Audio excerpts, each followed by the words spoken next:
અંકિતભાઈ, એટલે તમે તો જોયું છે, એટલે મને આઈડિયા જ નહોતો, અંદાજો જ નહોતો. કેમેરા ચાલુ હતું અને છેલ્લા જ્યારે ગીતમાં રતન ચાલીને કેમેરા બાજુ આવે છે ને, આ માણસે એક સહેજ આટલું જ કર્યું છે.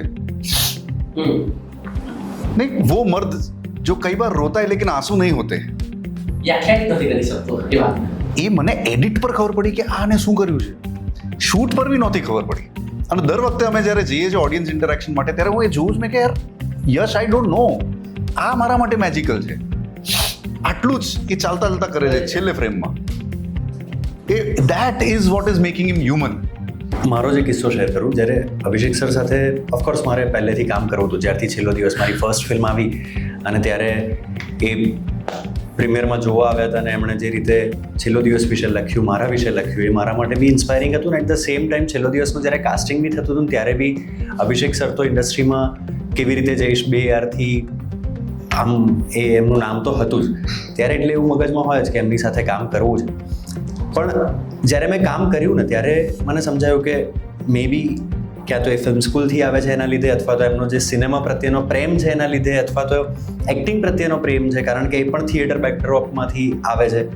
તો એ હી લવ્સ હિઝ એક્ટર્સ. એટલે એક્ટર માટેનું જે પ્રમાણે, જેમ તમે કીધું કે કદાચ ડિરેક્ટ ના કર્યું હોય ત્યારે બી ઇમોશન આવવા, એ ખાલી હું ક્રેડિટ નહીં લઉં, એ એમણે એન્વાયરમેન્ટ એવું ઊભું કર્યું છે, એમણે મને એટમોસ્ફિયર એવું આપ્યું છે કે મારું ઘર હોય કે મારી આજુબાજુના પાત્રો હોય, એક એક્ટરને છે ને બહુ જ ગમે જ્યારે એ બધી જ પ્રિપેરેશન કરીને, એટલે હું મારી વાત કરું છું, હું બધી જ પ્રિપેરેશન કરીને જ્યારે શૂટ ઉપર જાઉં ને બધી જ પ્રિપેરેશન ભૂલી શકું અને એ એન્વાયરમેન્ટમાં ફ્રીલી ફરી શકું, હું એ એન્વાયરમેન્ટને ઉપર રિએક્ટ કરી શકું, એ મારા માટે સૌથી મોટી ખુશી હોય છે.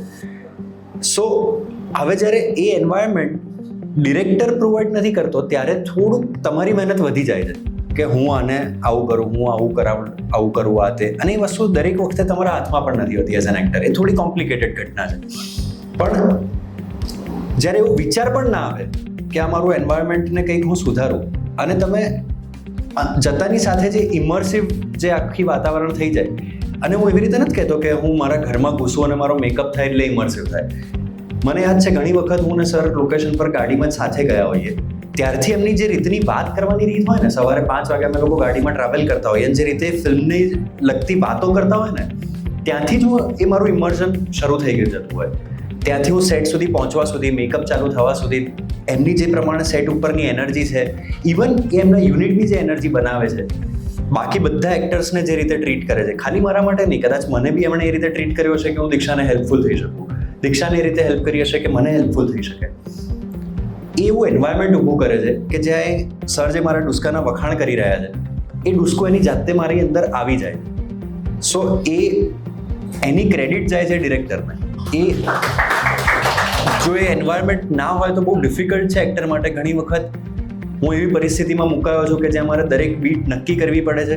સામે કોઈક એવો એક્ટર હોય અથવા તો સામે કોઈક એવું વાતાવરણ હોય કે જ્યાં મારે અમુક બીટ નક્કી કરીને હું એ જ બીટને એક્ઝિક્યુટ કરું, because I can't feel anything. એ બહુ ફેક ઘટના છે અને મારે બને એટલો વધારે જસ્ટિફાય કરવું છે મારા કેરેક્ટરને, અને એ થોડીક બોરિંગ પ્રોસેસ થઈ જાય છે. ત્યાં મેજિક નથી થતું એવું મને લાગે છે મારામાં.